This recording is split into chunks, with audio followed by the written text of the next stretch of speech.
સ્વચ્છ ભારત સર્વેક્ષણ કાર્યક્રમ અંતર્ગત વર્ષ 2024-25ના સ્વચ્છ શહેરોની જાહેરાત કરાઈ, જેમાં અમદાવાદને મોટા શહેરમાં પ્રથમ ક્રમાંક મળ્યો છે। 10 લાખથી વધુ વસ્તીવાળા શહેરની કેટેગરીમાં એવોર્ડ ગત વર્ષે અમદાવાદ આ યાદીમાં 15મા ક્રમે હતું। સોલિડ વેસ્ટ મેનેજમેન્ટમાં સુરતને એવોર્ડ અપાયો છે। ગાંધીનગર સ્વચ્છ શહેરોમાં 5મા નંબર પર છે। 3 થી 10 લાખ વસ્તી ધરાવતા શહેરમાં આ એવોર્ડ આપવામાં આવ્યા છે। વિવિધ કેટેગરીમાં એવોર્ડની જાહેરાત કરાઈ છે।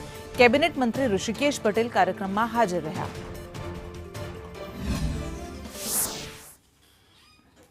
તો સ્વચ્છતા સર્વેક્ષણમાં ગુજરાતે બાજી મારી છે। 10 લાખથી વધારે વસ્તીવાળા સ્વચ્છ શહેરોમાં અમદાવાદને નંબર 1 પર મૂકવામાં આવ્યું છે અને અમદાવાદને એવોર્ડ એનાયત કરવામાં આવ્યું હતું। વેસ્ટ મેનેજમેન્ટમાં સોલિડ વેસ્ટ મેનેજમેન્ટમાં સુરત પ્રથમ ક્રમે છે। આ ઉપરાંત ગાંધીનગર સૌથી શ્રેષ્ઠ સ્વચ્છ શહેરોમાં 5મા નંબર પર છે।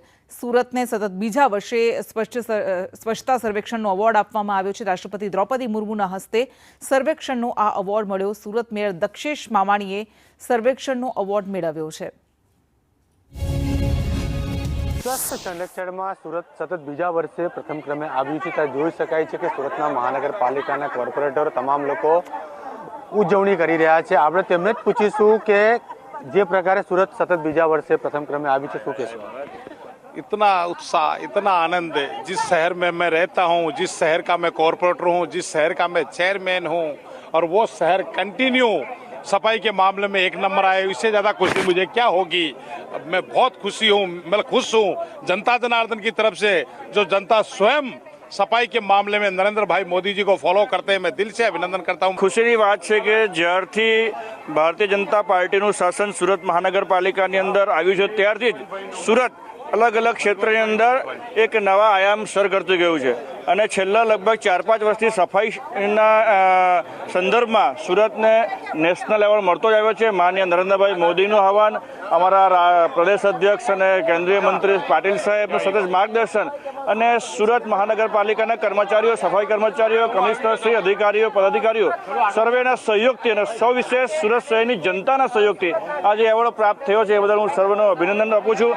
ઉનાળો હોય કે શિયાળો હોય કે ચોમાસું હોય, અમે તદ્દન અમારો પરિવાર સમજીને જ અમે નોકરી કરીએ છીએ।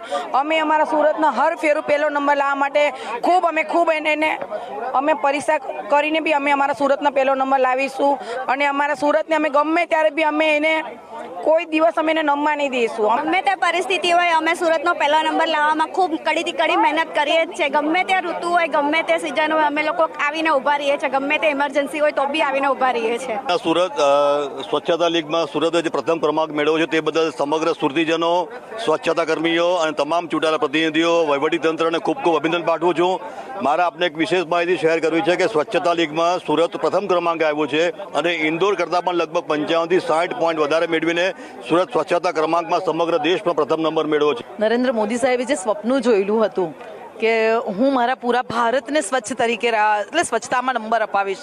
આપણું ભારત ખરેખર જોવા જઈએ તો વિશ્વ ગુરુ કહેવા જઈ રહ્યું છે, ત્યારે જ્યારે સુરતને સુપર સ્વચ્છ શહેર એ પ્રમાણેનો એવોર્ડ મળે છે ત્યારે ખૂબ જ ખુશીની લાગણી અનુભવું છું। સૌથી મોટો ફાળો તો સુરતવાસીઓનો પણ છે, તે સાથે સફાઈ કર્મચારીઓ છે તેમનો ફાળો છે, કારણ કે રાત દિવસ તેઓ મહેનત કરતા હોય છે અને તેમના કારણે જ આજે આ પરિણામ સુરતને મળ્યું છે। કેમેરામેન અજીત પટેલ સાથે જયેન્દ્ર પાંડે, સંદેશ ન્યૂઝ, સુરત।